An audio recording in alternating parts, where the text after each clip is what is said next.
Welcome back, traders and investors, to Benzinga's pre-market prep, brought to you by MarketFi. I'm your co-host Joel Alconin, along with Brianna Valesky, and we have Matthew Tuttle on the line. He is the CEO of Tuttle Tactical Management. Matt, how you doing this morning?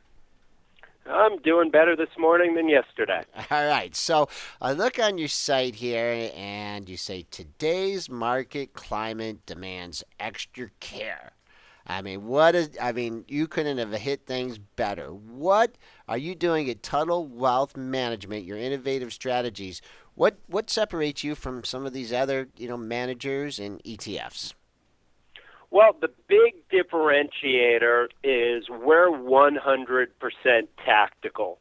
The vast majority of ETFs out there, investment managers, or more buy and hold, ride the market up, ride the market down. I've got no problem riding the market up, but I refuse to ride the market down. So the whole idea behind being 100% tactical, it's not trying to time the market because no one can do that, but it's reacting to what the market's telling you and staying in harmony with major market trends. And in your asset allocation, how many different ETFs or sectors are you looking at? Well, we're looking at a lot of them, but how many we're buying on a daily basis, that all depends on what the market's doing.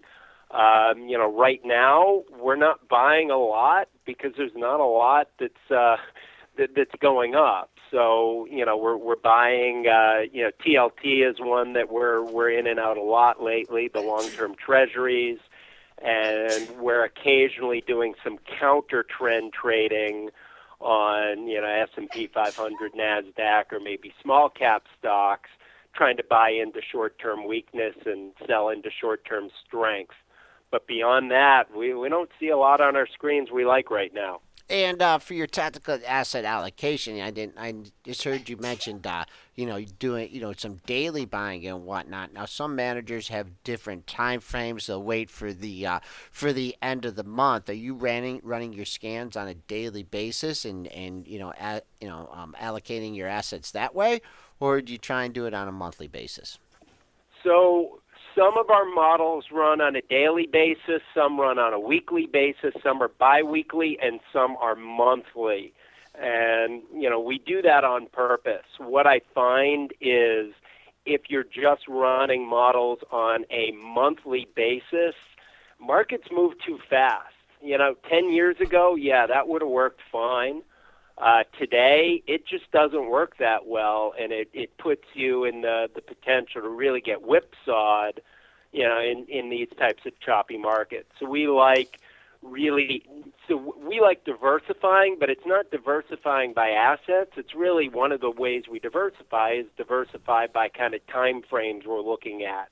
So we look at them all. Do you go, to shorting any things, or is just like you're, being flat or in cash, you're a synthetic short position? Yeah, so in our retail products, our ETFs and our SMAs, we don't do any shorting. Our hedge is typically treasuries or cash. We do run a hedge fund where we do have the ability to go up to 50% short in that, and we are actually 50% short there right now. But yeah, in our retail products, I don't like shorting just because it's more difficult for people to really grasp and get their head around.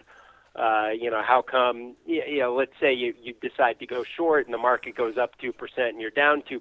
That's just a tough one to explain to people. Yeah, so I'd much rather use treasuries as a hedge. Okay. All right. There's a lot of albatrosses, circling this market and this market environment here. You have a indecisive Fed. You have a recession in China. Who knows what's going on in Europe? Worldwide deflation in commodity prices. Where are you putting your emphasis? What's going to have to change first in order to turn things around? Well, see, now I think we're in a 1998 or 2007 type of scenario. So all the things you just mentioned are the things that I believe will eventually end this bull market. But bull markets don't die quickly. So what we're expecting is a bottoming out process over the next couple of weeks, and then a resumption of the rally to get all the last money that's on the sidelines in, and then we really think this thing starts to blow up at the end of next year.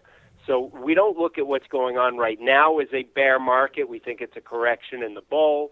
We think there'll be one last speculative blow-off, and then this all ends in 2016. And when it does, it's going to be pretty ugly.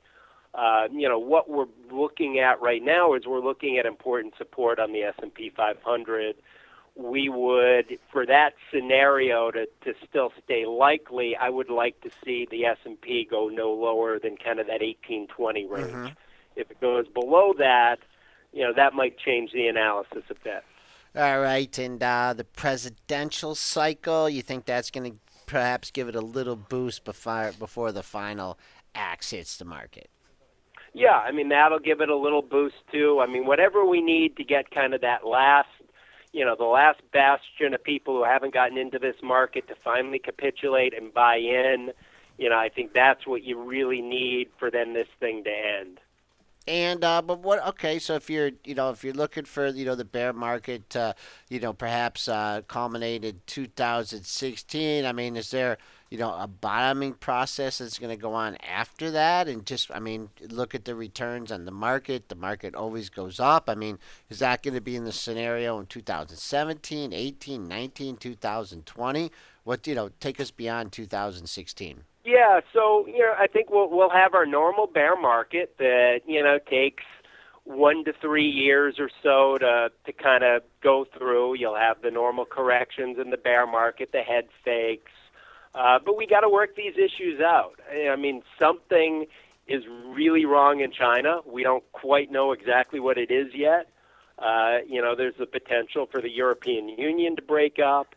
And you've got the Fed on a tightening cycle. None of those things are really that good. That's got to all play out. And, the market will come back. But the beauty about tactical is, all the buy and hold guys are going to be, reclawing back their gains and hope to get back to even in 5 to 7 years, where with a well-formulated tactical strategy, you might lose a little bit, but maybe the market goes down 60 and you lose 5 because we got out before bad turns into really bad. Then you don't have to claw back and wait 5 to 7 years to get back to even. So that's kind of why we talk about today's environment really requires investors to look beyond kind of the same old buy and hold stuff. And how did you come up with your tactical strategy? I mean, did you try other strategies and do your studies and take some hits? How did you come up with it? And is it a computer model that you've developed that you strictly follow the signals, or is there some discretion in your systems? Yeah. So the beauty of our tactical strategy is it isn't just one strategy. So we're constantly developing different tactical methodologies because, again, we believe in diversification, but diversification by asset class doesn't work. And just like there is no one best asset class, there is no one best tactical methodology. So you might have other tactical guys saying, well, my methodology is best. No, mine is best. We're going to take all of them. And so we're in a constant state of development and really have been since the early 2000s, constantly developing new tactical methodologies. And then it's a computer program. So we run an optimization process on a weekly basis that tells us which of our methodologies we should be allocating to and how much, based on how they're doing in the current market environment. We always want to be positioned in the best methodologies for that given market environment. And right now you're not getting any signals on that to be entering the market at this current time. Well, the only signals we're getting to get into the market are our countertrend methodologies. Those look at real short term, try to buy into weakness, try to buy when the market's oversold, and try to get out when the market's overbought. So, for example, we're doing some buying of the S&P 500 today, in one of our separately managed accounts. It was in cash yesterday. And the model triggered and said, hey, the S&P is looking oversold, so we're going to buy in today. The futures is do you go through the futures? Do you go through the spiders? How do you approach? We look at the futures and we buy the spiders. How come? You know, we like using the futures as a trigger over and above looking at the spiders. It just works a little bit better. A little bit cleaner, and so you use that as your indicator. No, a lot of people do that. So you talk about short term, and so what? I mean, what is it predicated on? How the trade works out. What's your time horizon for short term for a strategy like that? So yeah, on our countertrend methodologies, we're looking at the market on a daily basis, and we're constantly measuring the cycles that the market is in. Because no one can predict the market, but the market tends to go in recognizable cycles where, you might have a little bit of a rally, then a little bit of a plateau, then a little bit of a sell-off, then a plateau and a sell-off. And these things move in measured cycles. So our counter-trend methodologies are measuring those, getting in harmony with those. So, for example, the model that, we're buying into today got out on Friday. So missed yesterday's 2.5% decline and is now getting in today. It was short, Matt. It was short. No. We don't short. It just got out and went into cash. Oh, gotcha. Okay. All right. I'm sorry. Go ahead. Yeah. So it got out on Friday, went into cash. Today we're buying back in, and if the market has it won't take much of a rally the way this cycle's going. But if the S&P goes up, maybe 0.5% to 1% or so, I wouldn't be surprised if we took that profit and got out in that methodology. And are you going in with specific targets and stops? Is it just something where you use trailing stops to lock in the profits, or are you going and you're like, here's our stop, here's our target, and we're just sitting there? Yeah, we don't use stops at all. We don't believe in them. Every once in a while, you'll have a stop on something and it'll work great, but most of the time it fails miserably. And August 24th was a great example. People who came into August 24th, the day when, a lot of ETFs opened up down 30%, if you came into that day with a stop, you were not a happy person. So, yeah, we don't use stops. We don't have any price targets. The system is robust enough where it's going to always tell us, all right, here's when you should get in, here's when you should get out. And you like to do some writing here. You've written some books. You've also written some chapters for the Life Insurance Answer book. Talk about some of your writings. So, yeah, a couple years ago I wrote a couple of books. One was Financial Secrets of My Wealthy Grandparents.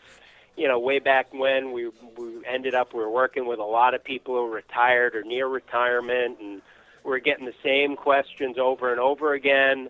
So I decided to kind of write about that. And, then in 2006 or 2007, I bought David Swenson's book, The Yale Endowment Guy, thinking, wow, get some secrets from the guy who runs Yale's endowment. And it kind of pissed me off because he wrote, you can't do what I do, so just buy index funds.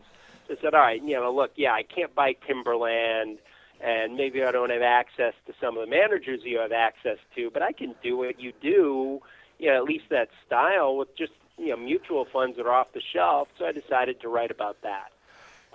We've got 2 other books coming out hopefully soon. We're writing a book on tactical asset allocation, and then we've got a project in conjunction with a self-help author that we're writing a book about financial planning. I don't know why I'm such a glutton for punishment writing books, but my mother I think has written like 6 books, so really? It must be in my blood. And who are your peers? Who do you think you've learned the most from, or who do you try and model your investment strategies after? It's really the people internally that I work with here. I've got some brilliant minds that work with me. I've got a guy, Murray Ruggiero, who I've been lucky to meet. Murray's got an IQ of like 5 million. Complete genius. I've got Dean Kasparian, who I've been lucky to meet. He's another kind of who's who in tactical. On the trading side, I've got a guy, John Burke, who's probably been trading longer than I've been alive. So, those are guys who have had a real big influence on me. What I find out in the money management field, I don't find any guys who are doing things kind of the way we're doing them. We're just doing things so differently that I've never been able to look at someone and be like, wow, I want to kind of model what they're doing. We're cutting an entirely new trail here. Yeah, it sure sounds like it. And another thing, another overhang in the market here is something we haven't had in quite a few years. At the end of the year, I mean, some tax selling here. I mean, you think that's perhaps will provide some opportunities for that presidential rally in 2016? I mean, there's definitely. I mean, you could go through a lot of sectors: the commodities, the oils, the biotechs. Is that you're going to be looking for perhaps to find some value at the end of the year when that tax selling kicks into place? Yeah, I mean, I think people are definitely going to be looking around. I mean, there's some sectors that unless things change, people are going to have some large losses that they can take. So there'll be some selling of some things. Maybe people will be bargain hunting in some areas. So yeah, I mean, I do think there's going to be a lot of jiggering, and I just think that the last quarter here is going to be really interesting in the market. Given what happened last quarter, I think this whole fourth quarter is going to be really interesting. Yeah, just one final question off the markets. You don't have any relatives in Michigan, do you? Not that I know of, no. Because believe it or not, I know someone with the exact same name as you about 40 years ago. Wow. Yeah, no relatives in Michigan that I know of. All right, Matthew Tuttle, CEO of Tuttle Tactical Management, joining us here on Benzinga's Pre-Market Prep. Thanks for being with us today. We'll speak to you again soon. All right, thanks a lot. S&P Future.